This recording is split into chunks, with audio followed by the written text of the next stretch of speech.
राज्यात सध्या काँग्रेस पक्षाने नव्याने मोर्चे बांधणी करण्यास सुरुवात केली आहे। मात्र अशात काही दिवसांपूर्वी काँग्रेसचे नेते रवींद्र धंगेकर यांनी काँग्रेसला कायमचा रामराम ठोकत शिंदेंच्या सेनेमध्ये प्रवेश केला।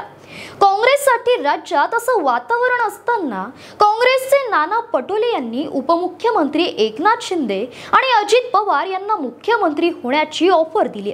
नेमका नाना पटोले काय म्हणाले आणि राज्यातील विरोधी पक्षांची नेमकी काय स्थिती आहे पाहूयात या व्हिडिओच्या माध्यमातून। नमस्कार, मी रुशाली ठाकूर, आपण पाहताय शिवबंधन न्यूज। होळीच्या शुभेच्छा देत असताना पटोले म्हणाले, आपण सर्वजण होळीचा सण हसत खेळत साजरा करतो। मी राज्यातील जनतेला आणि मुख्यमंत्री देवेंद्र फडणवीस यांना होळीच्या शुभेच्छा देतो। मात्र दोन्ही उपमुख्यमंत्र्यांची सध्याची स्थिती फार वाईट आहे। त्यांना आपला पक्ष टिकेल की नाही, आपल्याला भाजप जगू देणार नाही अशी भीती आहे। कारण भाजपची ती सवय आहे, देशभरात ज्यांच्याशी युती केली त्या सर्व स्थानिक पक्षांना भाजपने संपवले। आताही भाजपने शिंदेंच्या सर्व योजना बंद केल्या। त्यामुळे शिंदे व अजित पवार सतर्क व्हावं। आम्ही नेहमी त्यांच्या बरोबर आहोतच। राष्ट्रीय पक्ष म्हणून त्यांना आमच्याकडे बोलवणार आहे। आम्ही त्यांना मुख्यमंत्री करू। त्या दोघांचीही तशी इच्छा आहे।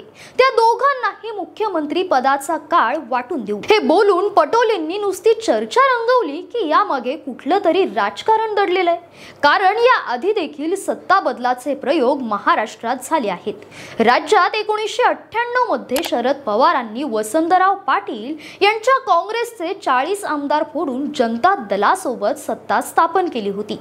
त्यानंतर 2022 ला सत्ता बदलाचा प्रयोग झाला। यात एकनाथ शिंदे यांनी शिवसेनेमधील 40 आमदार फोडून भाजप सोबत सत्ता स्थापन केली। त्यानंतर अजित पवार यांची सुद्धा साथ मिळाली। पण विधानसभेच्या निवडणुकीचे निकाल पाहता एनसीपी, काँग्रेस आणि उबाटा गट यांना मिळून 42 जागा जिंकता आल्या होत्या। त्यामुळे विरोधी पक्षाचे हाल होत आहे।